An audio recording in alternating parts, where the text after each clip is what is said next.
ডাক্তারবাবু, অনন্যা কেমন আছে? সমস্ত রিপোর্ট ঠিক রয়েছে তো? আপনি চুপ করে আছেন কেন?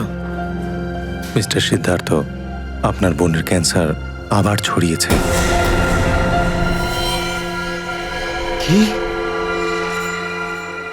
এটা কি করে সম্ভব ডাক্তারবাবু?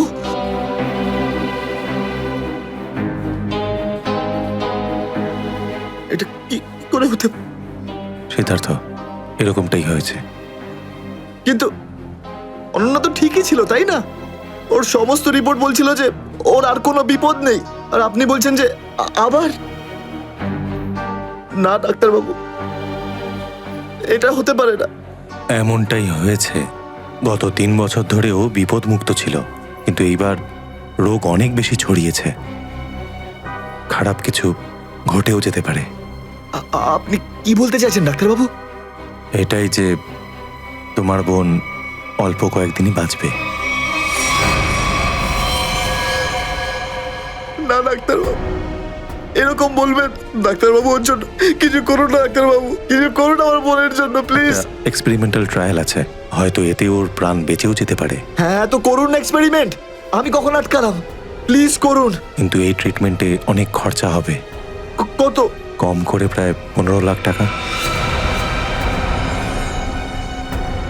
15 লাখ? অনন্যার জ্ঞান ফিরেছে, ও আপনাকে ভেতরে ডাকছে।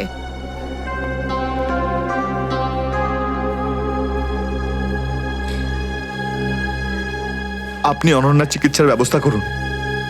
আমি টাকা পয়সার ব্যবস্থা করবই, by hook or by crook, কিন্তু আপনি প্লিজ ওর চিকিৎসা করুন। তাড়াতাড়ি করো, কারণ আমাদের হাতে সময় বেশি নেই। হ্যাঁ।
এসব কে করলো শুনি?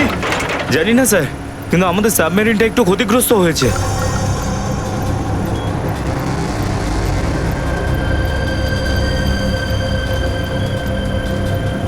গ্যালারে নেভি এসে গেছে, ওদের জাহাজ আর কামান দেখা যাচ্ছে। কি? কি না? হ্যাঁ, নেভিরা তো সামনে চলে এলে তোমাদের মরার এত শখ। কিন্তু স্যার, এখন কি করব? কি আর করবে, কেটে পড়ো এখান থেকে। আমাদের পুরো অপারেশন ভন্ডুল করার আগে আমাদের এখান থেকে চলে যেতে হবে। কিন্তু এত অল্প ক্রিউ মেম্বার নিয়ে সাবমেরিনকে কি করে শিফট করব, তাও এত অল্প সময়? সেসব আমি কিচ্ছু জানি না, কিছু করো আর এখান থেকে বেরো, যাও, জলদি করো, যাও। Okay sir.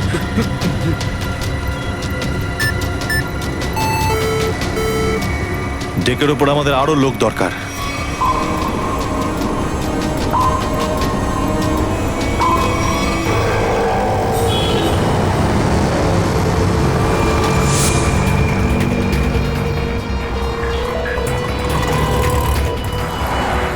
ভাই, এই এই গলিতেই তো এসেছিল। গেল কোথায় ও? ফোন কর, তাড়াতাড়ি ফোন কর ওকে।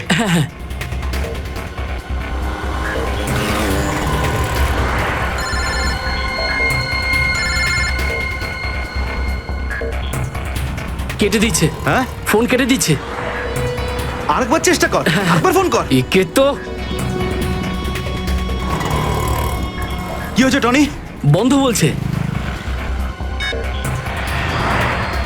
ওই দেখ টনি। ওই যে ধর ওকে। দাঁড়া দাঁড়া দাঁড়া দাঁড়া। হ্যাঁ, হ্যাঁ, চল, গাড়িতে চল, চল চল।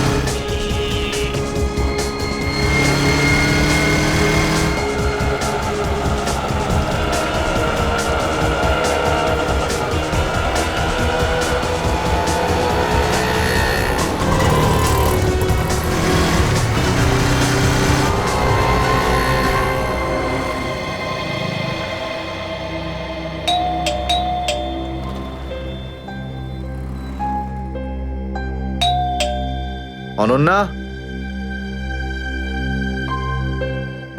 লাইট তো জ্বলছে, তার মানে অনন্যা বাড়িতেই রয়েছে, কিন্তু দরজাটা খুলছে না কেন? অনন্যা, অনন্যা,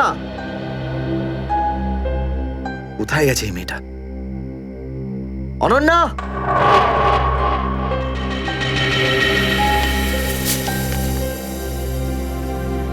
আমি আজকে কিছু জানতে পেরেছি। আমি তোকে আর বিরক্ত করতে চাই না। তুই অনেক কিছু করেছিস আমার জন্য, এতদিন আমার দায়িত্ব নিয়েছিস। এবার আমি চলে যাচ্ছি, তুই নিজের খেয়াল রাখিস। অনন্যা, ও মাই গড, এটা কি করলো এই মেয়েটা?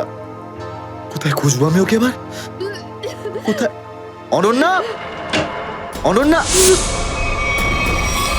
অনন্যা, আমার বোন অনন্যা। হ্যালো, আগে হ্যাঁ, আপনার 9টার সময়ের অ্যাপয়েন্টমেন্ট কনফার্ম আছে। আপনি প্লিজ পেশেন্টকে নিয়ে চলে আসুন। হ্যাঁ, ম্যাডাম, ম্যাডাম, আমার বোনের অবস্থা খুব খারাপ, ওকে এক্ষুনি ডক্টর দেখাতে হবে। এই ফর্মটা ফিল আপ করুন। আমি ফিল আপ করছি ফর্ম, আপনি ওকে ভর্তি তো করুন আগে। স্যার, অ্যাডমিশনের জন্য ফর্ম ফিল আপ করাটা দরকার। আমি বলছি তো আমি ফিল আপ করে দেবো তোমার ফর্ম, আগে ডাক্তারকে তো দেখাই। স্যার, আপনি এইভাবে কথা বললেই ডক্টর এখানে এসে যাবেন না। আপনার আগেও অনেক পেশেন্টস রয়েছেন, তাদেরকে দেখা হবে, তারপর আপনার বোনকে দেখবেন। আরে কারোর জীবনের প্রশ্ন আর আপনি এখানে ফর্ম নিয়ে পড়ে আছেন। আই এম সরি স্যার, একজন মানুষের জন্য হসপিটালের রুলস পাল্টানো হবে না। আপনি যতক্ষণ ধরে কথা বলছেন ততক্ষণ তো ফর্ম ফিল আপ হয়েই যেত। ঠিক আছে, দিন দিন পেন। ফর্ম ফিল আপ করার পাশাপাশি 1 লাখ টাকা ক্যাশ কাউন্টারে জমা দিয়ে দিন। 1 লাখ? এত টাকা তো নেই আমার কাছে এখন। আজকাল তো শ্বাস নেওয়ার জন্য টাকার দরকার। যদি আপনি টাকা না জমা দেন তাহলে আপনার পেশেন্টকে অ্যাডমিট করা হবে না। ম্যাডাম, ও মরে যাবে, ওর তাড়াতাড়ি ট্রিটমেন্টের প্রয়োজন। আপনার মনে মায়া দেওয়া বলে কিচ্ছু নেই? আপনি ছাড়াও এখানে এত লোকজন আছেন, কার কার উপর দয়া করবো বলুন তো? সবার ওপর। যদি সবার উপর দয়া দেখাই না, তাহলে এখান থেকে আমার ছুটি হয়ে যাবে। তখন আমায় কে দয়া দেখাবে বলুন তো? কি হয়েছে? কি হয়েছে ম্যাডাম? স্যার, আমি কখন থেকে ওনাকে বোঝাচ্ছি যে ডিপোজিট মানি ছাড়া আমরা ওনার পেশেন্টকে অ্যাডমিট করতে পারবো না, কিন্তু উনি তো একই কথা বলে যাচ্ছেন। টাকা নেই আমার কাছে, টাকা কোথায় পাবো? কত টাকা দিতে হবে ম্যাডাম? 1 লাখ টাকা। এই নিন, আর যান তাড়াতাড়ি ওনার বোনকে অ্যাডমিট করুন। Go fast. স্যার, ফর্মটা ফিল আপ করুন। ম্যাডাম, আগে পেশেন্টকে অ্যাডমিট করুন, তারপরে ফর্ম ভরে নেবেন। Okay sir. Thank you sir. আপনারা কে আর আমার জন্য এত কেন করছেন? এত কিছু ভেবো না ভাই, আরে মানুষই তো মানুষকে সাহায্য করে, আর এইসব লেনদেন তো পরে দেখা যাবে। চিন্তা করার কোনো দরকার নেই, আমরা এই আশেপাশেই আছি। এই পেশেন্টকে নিয়ে যাবো? হ্যাঁ, তাড়াতাড়ি নিয়ে যাও।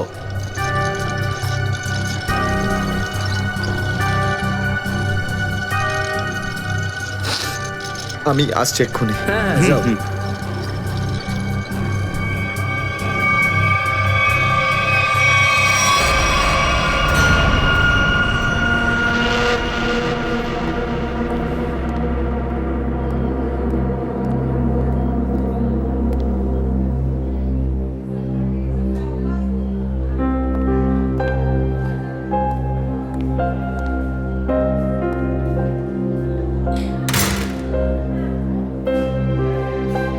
ডাক্তারবাবু, অনন্যা কেমন আছে?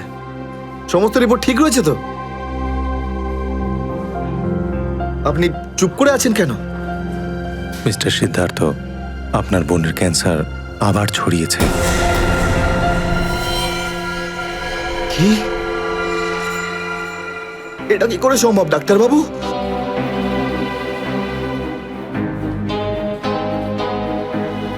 এটা কি করে হতে? সিদ্ধার্থ, এরকমটাই হয়েছে। কিন্তু অনন্যা তো ঠিকই ছিল, তাই না? ওর সমস্ত রিপোর্ট বলছিল যে ওর আর কোনো বিপদ নেই, আর আপনি বলছেন যে আবার? না ডাক্তারবাবু, এটা হতে পারে না। এমনটাই হয়েছে। গত 3 বছর ধরেও বিপদমুক্ত ছিল, কিন্তু এইবার রোগ অনেক বেশি ছড়িয়েছে। খারাপ কিছু ঘটেও যেতে পারে। আপনি কি বলতে চাইছেন ডাক্তারবাবু? এটাই যে তোমার বোন অল্প কয়েকদিনই বাঁচবে। না ডাক্তারবাবু, এরকম বলবেন? ডাক্তারবাবু, ওর জন্য কিছু করুন না ডাক্তারবাবু, কিছু করুন আমার বোনের জন্য প্লিজ। এক্সপেরিমেন্টাল ট্রায়াল আছে, হয়তো এতে ওর প্রাণ বেঁচেও যেতে পারে। হ্যাঁ, তো করুন এক্সপেরিমেন্ট। আমি কখন আটকালাম? প্লিজ করুন। কিন্তু এই ট্রিটমেন্টে অনেক খরচা হবে। কত? কম করে প্রায় 15 লাখ টাকা। 15 লাখ? অনন্যার জ্ঞান ফিরেছে, ও আপনাকে ভেতরে ডাকছে।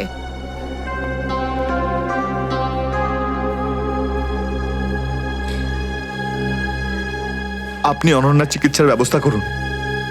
আমি টাকা পয়সার ব্যবস্থা করবই, by hook or by crook, কিন্তু আপনি প্লিজ ওর চিকিৎসা করুন। তাড়াতাড়ি করো, কারণ আমাদের হাতে সময় বেশি নেই। হ্যাঁ।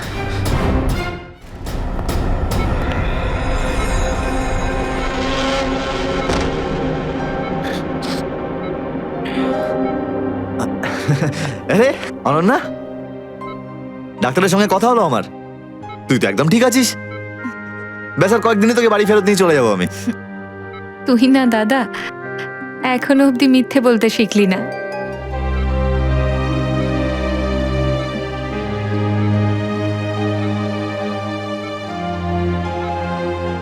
আমরা আগের বার ক্যান্সারকে হারিয়েছিলাম, আর এবারেও ক্যান্সার হারবে আমাদের থেকে। তুই তুই বাঁচবি অনন্যা। দাদা, যদি আমার ভাগ্যে বাঁচা থাকতো না, তাহলে 2 বার ক্যান্সার হতো না আমার। দাদা, আমার কথাটা শোন। তুই নিজের সমস্ত সুখ আমার জন্য এভাবে ত্যাগ করিস না দাদা। তুই আমায় ভুলে যা দাদা। এবারে নিজে ভালোভাবে বাঁচ। আমার সব খুশি তো তুই অনন্যা। তুই, তোকে যে কোনো ভাবে আমি বাঁচিয়ে ফিরবই। তুই মনের জোর হারাবি না কিন্তু। তুই এত ভালো কেন রে দাদা? কেন এত ভালো? যদি আরো কিছু বছর তোর সাথে বাঁচতে পারতাম আমি। আমার ভাগ্যটাই খারাপ।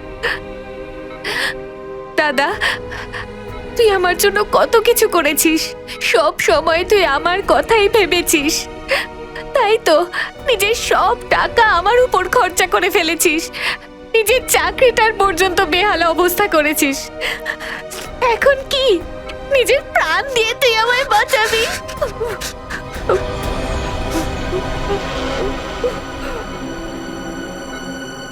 স্যার, আপনি প্লিজ বাইরে যান, ওনাকে রেস্ট নিতে দিন। তুই যা দাদা।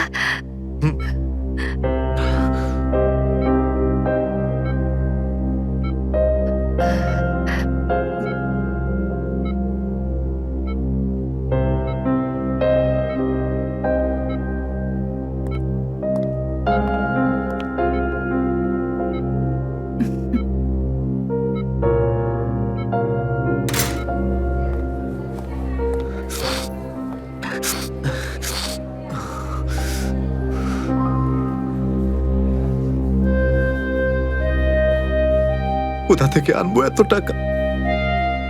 কে দেবে আমাকে? আর দেবেই বা কেন? অত চিন্তা করো না। চিন্তা করে নয়, বরং কখনো চেয়ে মনের ইচ্ছে পূরণ হয়। বুঝলে সিদ্ধার্থ? আপনি কে? অবস্থার প্রয়োজন মানুষকে সবকিছু জানিয়ে দেয়। তোমার প্রবলেমটা আমি জানি, আর তার সলিউশনও আছে আমার কাছে। মানেটা কি? তোমার বোনের চিকিৎসার জন্য এখানে টাকা জমা হয়ে যাবে, সে ব্যবস্থা আমি করে দিয়েছি। তুমি অত চিন্তা করো না। এইসব কেন করছেন আপনারা আমার জন্য? আমি তোমাকে কোনো উপকার করছি না, বরং তুমিও আমার জন্য কিছু একটা করতে চলেছ। ওহো, সেই জন্যই আপনারা আমাকে বারবার ফোন করছেন। হ্যাঁ, ঠিক চিনতে পেরেছ। কিছুক্ষণ আগে আমার লোকেরাই তোমাকে 1 লক্ষ টাকা দিয়ে সাহায্য করেছে। আচ্ছা, কি করতে হবে আমাকে? সময় হলে আমিই তোমাকে জানিয়ে দেব। আগে তুমি তোমার বোনের ভালো করে চিকিৎসা করাও, তাড়াতাড়ি ওর ট্রিটমেন্ট শুরু করো। আর হ্যাঁ, তারপরে এই ঠিকানায় আমার সঙ্গে দেখা করো।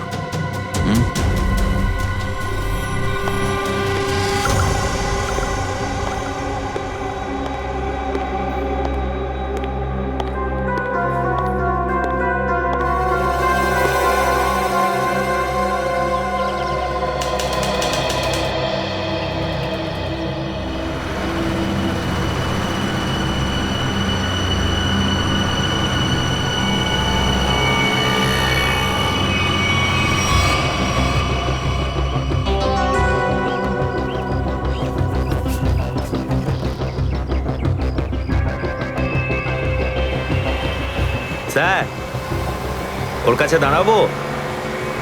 না না না, আর একটু এগো সামনে। আগে দেখতে তো হবে যে ও একা এসেছে নাকি সঙ্গে কাউকে নিয়ে এসেছে। নে, এখান থেকে ইউটার্ন নে।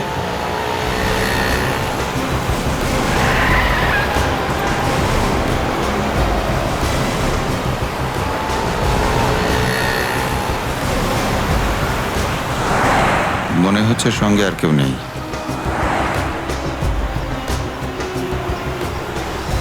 চলোর কাছে গিয়ে গাড়ি দাঁড় করা। হ্যাঁ,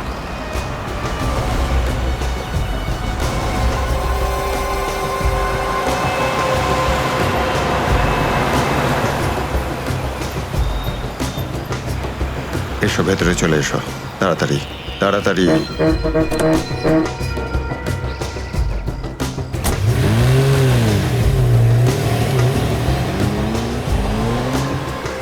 আমায় কোথায় নিয়ে যাচ্ছেন? প্রশ্ন নয়, একদম চুপচাপ বসে থাকো।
চলো বরাবর, তাড়াতাড়ি চলো, হাত লাগাও, তাড়াতাড়ি কাজ করো।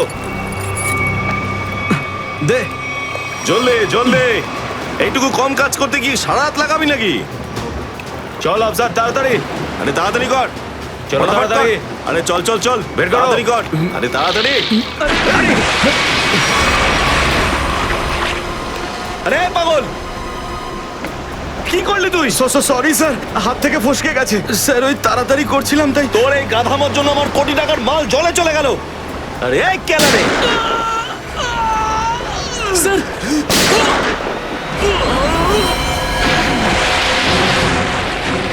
বস, বাকি বাক্সগুলো তুলে নিয়ে এখান থেকে বেরিয়ে যাই। হ্যাঁ এই চলো, বের কর বের কর, দে ফটাফট। হ্যাঁ চলো চলো তাড়াতাড়ি। হ্যাঁ এই দুটো লাশই সমুদ্রের মধ্যে কম করে 12 ঘন্টা ডুবেছিল। হ্যাঁ সালুকে, হ্যাঁ কোস্টগার্ডরাই এদের দুজনকে পেয়েছে। ওরাই এই দুটো লাশ উদ্ধার করে আর আমাদের হাতে তুলে দেয়। ভাই, এই দুজনকে পয়েন্ট ব্ল্যাঙ্ক রেঞ্জ থেকে গুলি করা হয়েছে। এর ক্ষতটা দেখো বস, এ দেখো। দুজনের ক্ষতই এই কথা বলছে। হ্যাঁ, আরও একটা ব্যাপার স্যার, বেশ কিছুদিন ধরে এরা ঠিকমতো খাবার দাবারও পায়নি। এদের বডিজ দেখে লাগছে যে খুব অল্প সময়ের মধ্যেই এদের ওজন তাড়াতাড়ি হ্রাস পেয়েছে। বস, ওদের বন্দি করে রাখা হয়েছিল। এ দেখো, এটা দড়ির দাগ। এদেরকে বেঁধে রাখা হয়েছিল দুজনকেই সমুদ্রের মধ্যে। সমুদ্রের গভীরে কোথায় কোথায় লুকিয়ে রেখেছিল এদেরকে, তারপরে মেরে ফেলেও দিয়েছে। কি কি চাইছিল খুনি? হ্যাঁ সচিন, আচ্ছা ঠিক আছে, বলো সচিন, কি জানতে পেরেছো? স্যার, এরা দুজন সমুদ্রের পাশের গ্রামটাতে থাকে স্যার, আর ওরা কাল রাতে কিছু এমন দেখেছে যেটা বলতে চায়। আচ্ছা, তাহলে বলো কি দেখেছো তোমরা? স্যার, কালকে রাতে আমরা মাছ ধরার জন্য সমুদ্রের অনেক গভীরে যাই। আমাদের নৌকার ইঞ্জিনটা খারাপ হয়ে যাওয়াতে আমাদের ফিরতে অনেক সময় লেগে যায়। স্যার, যখন আমরা ফিরে আসছিলাম তখন কিছুটা দূরে আমরা একটা বোটের আওয়াজ শুনতে পাই, আর তাতে বসে কিছু লোক কারোর জন্য অপেক্ষা করছিল। আচ্ছা, কারা সেই লোক? স্যার জানি না, অনেক অন্ধকার হয়ে গেছিল। হ্যাঁ স্যার, তখন সমুদ্রের মাঝখান থেকে জোরে জোরে ইঞ্জিনের শব্দ পাচ্ছিলাম। জলের ঢেউ একেবারে উথাল পাথাল করছিল, আর তারপরে সমুদ্রের মাঝখান থেকে কোনো জিনিস ওপরে চলে আসে। সমুদ্রের ভেতর থেকে কোনো জিনিস ওপরে চলে আসে? কি? একটা বড় বাসনের মতন জিনিস হবে।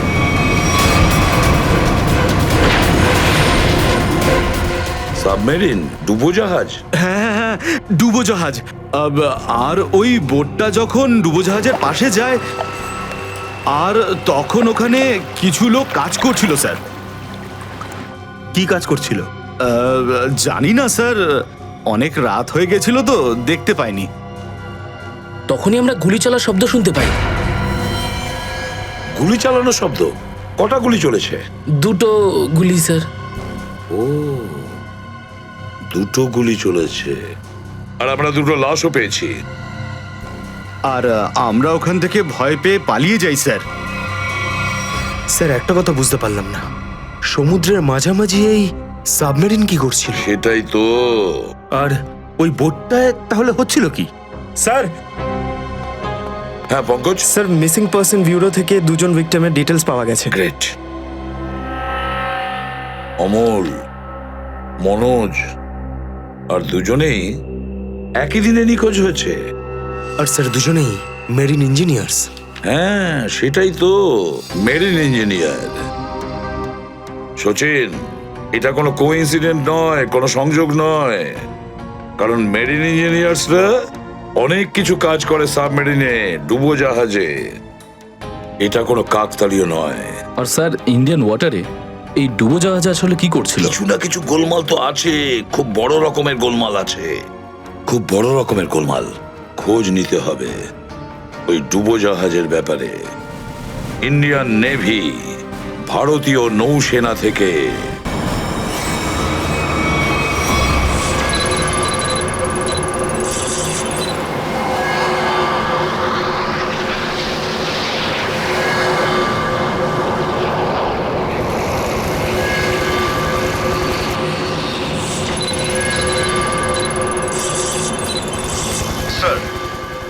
300 কিলোমিটারের রেডিয়াসে কোনো সাবমেরিন নেই। মাছওয়ালারা কি এই লোকেশনটাই বলেছিল? মনে হচ্ছে ওই সাবমেরিন আমাদের থেকে অনেক দূরে চলে গেছে। একটা রক সাবমেরিন ইন্ডিয়ান ওয়াটার্সে? বিশ্বাসই হচ্ছে না। কিন্তু এটাই সত্যি। কিন্তু ওরা করছিলটা কি? এটাই তো খোঁজ নিতে হবে। স্যার, ইনি মনোজের ওয়াইফ। ইনি অমলের বাবা, আর এই হচ্ছে তানিয়া স্যার, সিদ্ধার্থর বোন। এরা বলছেন যে সিদ্ধার্থ মেরিন ইঞ্জিনিয়ার ছিল, আপাতত নিখোঁজ। আচ্ছা, তোমার ভাই কবে থেকে নিখোঁজ? স্যার, কাল থেকে নিখোঁজ। তখন আমি হসপিটালে অ্যাডমিট ছিলাম। হসপিটালে? কেন, কি হয়েছিল তোমার? স্যার, অ্যাকচুয়ালি আমার আবার ক্যান্সার হয়ে গিয়েছিল। ছিল? ক্যান্সার হয়েছিল দ্বিতীয়বারে? স্যার, ডক্টর বলছিলেন আমার ক্যান্সার আবার অ্যাগ্রিভেট হয়ে গেছে, কিন্তু আজ সকালে টেস্ট করে জানা গেল আমার ক্যান্সার নয়, আমি একদম সুস্থ। কি? ক্যান্সার উধাও হয়ে গেল? হ্যাঁ স্যার, আর এই খবরটা দেওয়ার জন্যই দাদাকে ফোন করেছিলাম, কিন্তু ওর ফোন নট রিচেবল আসছিল। আমি ভেবেছিলাম হয়তো বাড়িতে আছে, তাই আমি তাড়াতাড়ি বাড়িতে চলে এলাম। সব রুমে খুঁজলাম স্যার, কিন্তু কোথাও আমার দাদা নেই। ভাবলাম হয়তো আশেপাশে কারোর বাড়ি গেছে। সব জায়গায় খোঁজ করলাম, কেউ কিচ্ছু বলতে পারলো না ওর ব্যাপারে। আপনি নিজেকে সামলান, খুব তাড়াতাড়ি আপনি দাদাকে পেয়ে যাবেন। আচ্ছা, মনোজ আর অমল কিভাবে নিখোঁজ হলো? স্যার, অমলের সেই সময় চাকরি ছিল না। গত মাসের 7 তারিখে ও বলল যে ও নাকি একটা চাকরি পেয়েছে, আর 3 দিন পর যখন ও ইন্টারভিউর জন্য গেল তো ফিরে আসলো না আর। কোন কোম্পানিতে জব পেয়েছিল?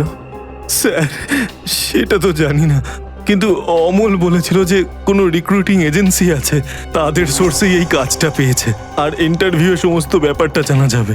স্যার, স্যার, মনোজ আমাকে এটাই বলেছিল যে কোনো একটা রিক্রুটমেন্ট এজেন্সি আছে যারা জবের এগ্রিমেন্ট করেছে। বেনামি রিক্রুটমেন্ট এজেন্সি লোকেদের চাকরির লোভ দেখিয়ে মেরিন ইঞ্জিনিয়ারদের কিডন্যাপ করছে এরা। মেরিন ইঞ্জিনিয়ারদের দেখুন, আপনাদের সঙ্গে যা কিছু হয়েছে সেজন্য আমরা খুবই দুঃখিত। আমাদের চেষ্টার কোনো ত্রুটি রাখছি না ওই অপরাধীদের ধরার জন্য। আপনারা নিজেদের বাড়িতে চলে যান, কেমন? রবি, এনাদের ছেড়ে দিয়ে এসো। যান, চলুন।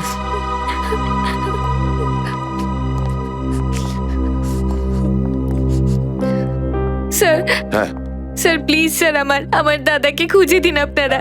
ও ছাড়া আমার আর কেউ নেই স্যার, আমার আর কেউ নেই। দেখো মা, চিন্তা করুন না, তোমার ভাইকে আমরা খুঁজে দেবো, আমরা কথা দিচ্ছি। যাও স্যার, পারবেন তো আপনারা?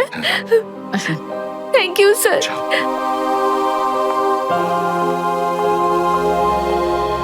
এই অনন্যা ডাক্তারের সঙ্গে কথা বলতে হবে।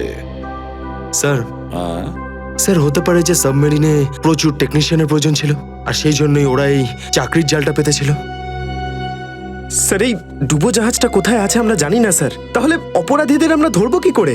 পঙ্কজ, আমাদের এমন কিছু করতে হবে যাতে অপরাধীরা আমাদের খোঁজে আর এই ডুবো জাহাজ অব্দি নিয়ে যায়। কিন্তু অপরাধীরা আমাদের খুঁজবে কেন? খুঁজবে কেন? খুঁজবে না? ওদের তো 2জন ইঞ্জিনিয়ার মারা গেছে, আর ওদেরকে রিপ্লেস করার জন্য এদের নতুন ইঞ্জিনিয়ার তো লাগবেই। আর এই জন্য আমরা অনেক ভেবে চিন্তে প্ল্যান তৈরি করব। ভেবে চিন্তে প্ল্যান তৈরি করব।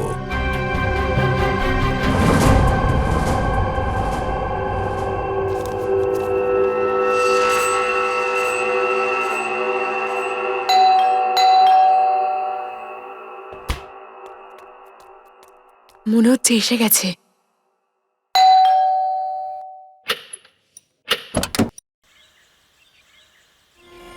আসুন, আসুন, আপনার জন্যই অপেক্ষা করছিলেন, অনেকক্ষণ ধরে বসে আছেন।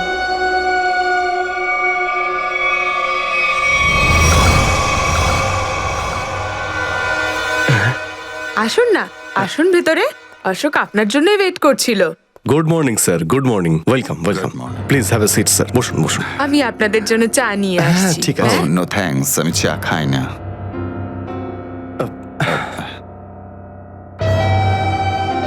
স্যার প্লিজ আমার ভাইকে চাকরিটা দিন না প্লিজ স্যার। আমাদের অনেক ধার রয়ে গেছে, জানি না আমরা কিভাবে সেটা শোধ করব। দিদি দিদি, এক মিনিট এক মিনিট। আরে আমাদের তো আগে কথা বলতে দাও প্লিজ। তুমি এসো, তুমি আমার জন্য চা করে নিয়ে এসো, যাও প্লিজ প্লিজ। জানি না তুই কবে চাকরি পাবি, আমার তো খুব চিন্তা হয়। সরি স্যার, ওই আমার দিদি আসলে একটু আমার চাকরি নিয়ে খুব টেনশনে আছে আর কি। ওনার একটু আসলে টাকা নিয়ে ওনার একটু নিশ্চয়ই বুঝতে পেরেছেন। হয় এরকম, আসলে টাকা জিনিসটাই এরকম। তাহলে স্যার আমার এই চাকরিটা পাকা ধরে নেব স্যার? দেখা যাক, তার আগে তোমাকে কিছু প্রশ্ন করতে চাই। যা জিজ্ঞেস করার জিজ্ঞেস করতে পারেন, আমি রেডি স্যার। কিন্তু স্যার স্যার প্লিজ স্যার, এই চাকরিটা আমাকে আপনি দিয়ে দিন প্লিজ স্যার। অ্যাকচুয়ালি স্যার আসলে আমাদের টাকার খুব প্রয়োজন স্যার। Sir please sir. খুবই এক্সাইটেড দেখছি আপনি এই চাকরিটা নিয়ে। সে তো একদমই স্যার। আসলে স্যার আমি আগে ওই গভর্নমেন্ট জব করতাম স্যার। স্যার ওই গভর্নমেন্ট জবে প্রমোশন আর টাকা পেতে অনেক কষ্ট করতে হয় স্যার। এই জন্য স্যার আমি রিজাইন করে দিয়েছি। আপনার পুরো নাম আর ডেট অফ বার্থ? আমার নাম Ashok Kumar. Date of birth 10th April 1976। আর কোয়ালিফিকেশনস? মাস্টার করেছি sir, master in marine engineering from GID college. তার মানে সাবমেরিনের ইঞ্জিনের মেনটেন্যান্স আর নেভিগেশনের ব্যাপারে তো নিশ্চয়ই নলেজ আছে। Yes yes yes sir, you are right sir. তো মিস্টার অশোক, একটা কথা বলুন, আপনার এক্সপিরিয়েন্স অনুযায়ী একটা সাবমেরিনকে জলের নিচে কতটা গভীর অবধি নিয়ে যেতে পারেন? কত গভীর অবধি? স্যার সেটা তো ওটা স্যার ডিপেন্ড করে স্যার, মডেলের ওপর ডিপেন্ড করে স্যার। ওর ভেতরে গিয়ে আমি সাবমেরিন ঠিক করেছি স্যার। আর মেরিন তো অনেকটাই নিচে যায় স্যার, 400 অবধি যায় স্যার। ও হ্যাঁ, আমি আপনার স্কুলের প্রিন্সিপাল মিস্টার সুরেশের সঙ্গে কথা বলেছিলাম, আপনার খুব প্রশংসা করছিলেন। ওনার টাচে আছেন তো আপনি? প্রিন্সিপাল প্রিন্সিপাল স্যার খুব ভালো লোক স্যার।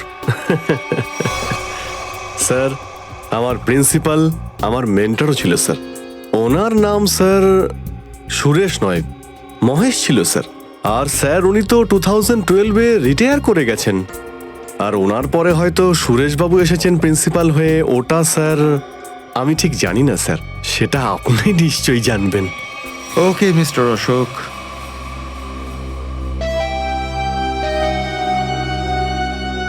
আপনার চাকরিটা পাকা। Thank you sir, thank you very much. আপনার ফ্যামিলির ফাইন্যান্সিয়াল প্রবলেমটা অবশ্যই আমরা দেখব।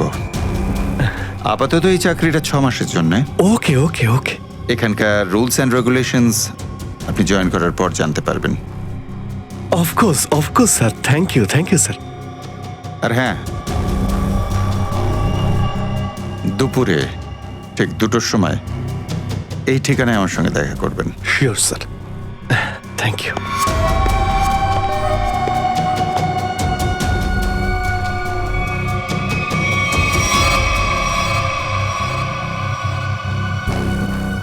কাজ হয়ে গেছে, আরো একটা জব পাকা হয়ে গেছে আমার।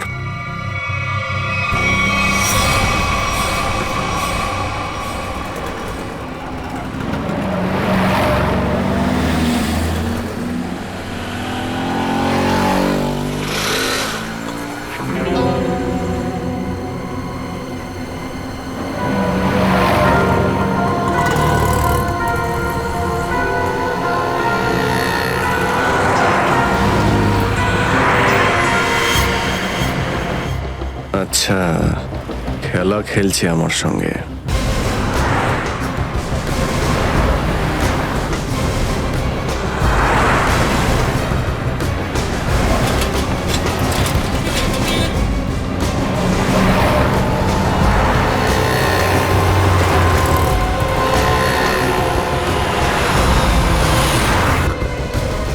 নমস্কার। হ্যাঁ ঠিক আছে, ভিতরে বস।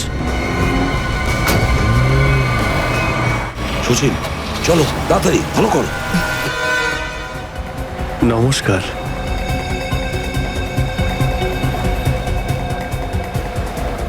কি ব্যাপার, আপনারা কিছু বলছেন না যে?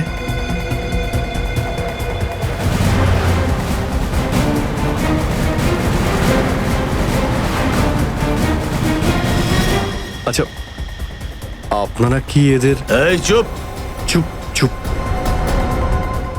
হ্যালো, আরে ও, স্বাস্থ্য চলছে, হয়তো ঘুমোচ্ছে। সচিন তাড়াতাড়ি, ওরা যেন আমাদের নজরে এড়াতে না পারে।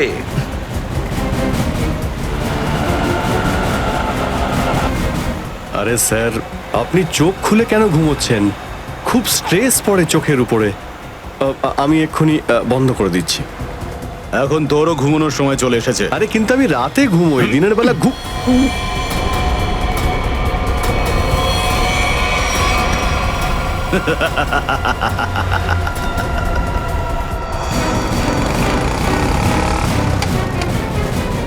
স্যার ওরা তো বেরিয়ে গেল। সচিন, কিছু একটা করো, ওই গাড়িটাকে আমাদের ফলো করতেই হবে।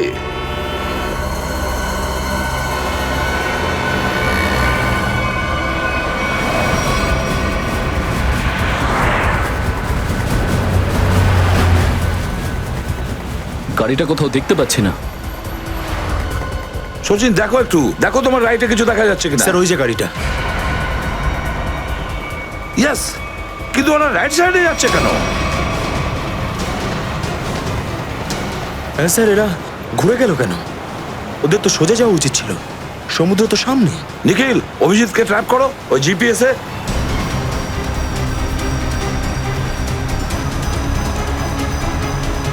অভিজিৎ স্যারের জিপিএস ডিভাইস সিগন্যাল দিচ্ছে না, কাজই করছে না। ওভারটেক করো এই গাড়িটাকে, ওভারটেক করো। এই দাঁড়া দাঁড়া দাঁড়া দাঁড়া।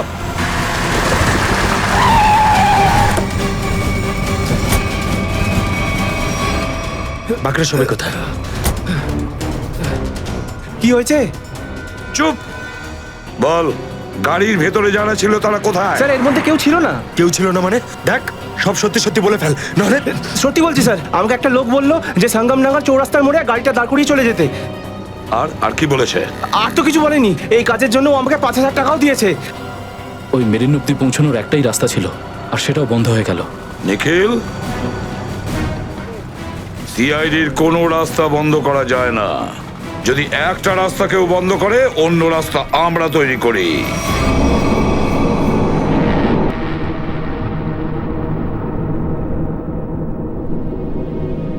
দুজন ইঞ্জিনিয়ার ছিল, আর দুজনকেই একসঙ্গে গুলি করে মারে। কে বলতে পারে? যে কোনো দিন আমাদের নাম্বারে চলে আসতে পারে। হ্যাঁ, আমাদেরও একদিন আসবে, সমুদ্রের মাঝে আমরা ডুবে যাব, কিন্তু আমাদের ব্যাপারে কেউ কিচ্ছু জানতে পারবে না। ঠিক বলেছ, কিন্তু মৃত্যুর আগে একবার বেঁচে ওঠার চেষ্টা তো করতেই হবে না?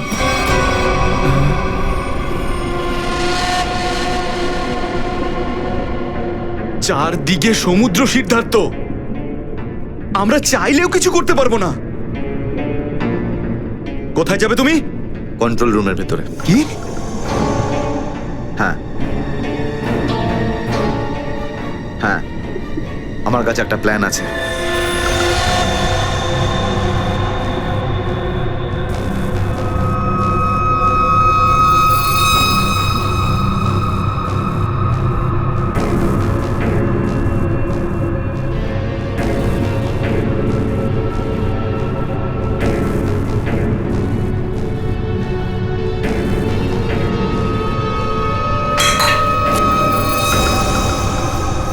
কেউ ওখানে?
করছিস?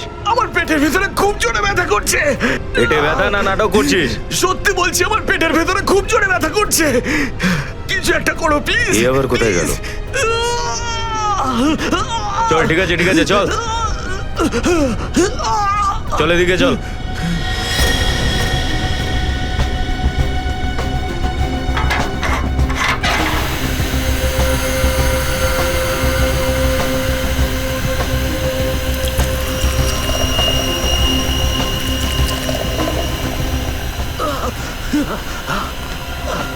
এখানে ওষুধপত্র আছে, খেয়ে নে।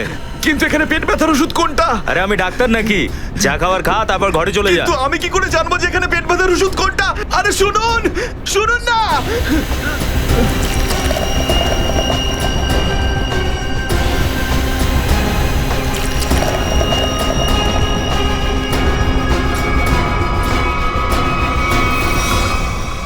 এই, এখানে কি করছিস? আমি কন্ট্রোল রুম দেখতে এসেছিলাম শুধু। এই না জিজ্ঞেস করে কি করে এলি তুই? এদিক ওদিক গেলে না প্রাণে মেরে দেবো। চল বেরো এখান থেকে, বেরো, চল।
you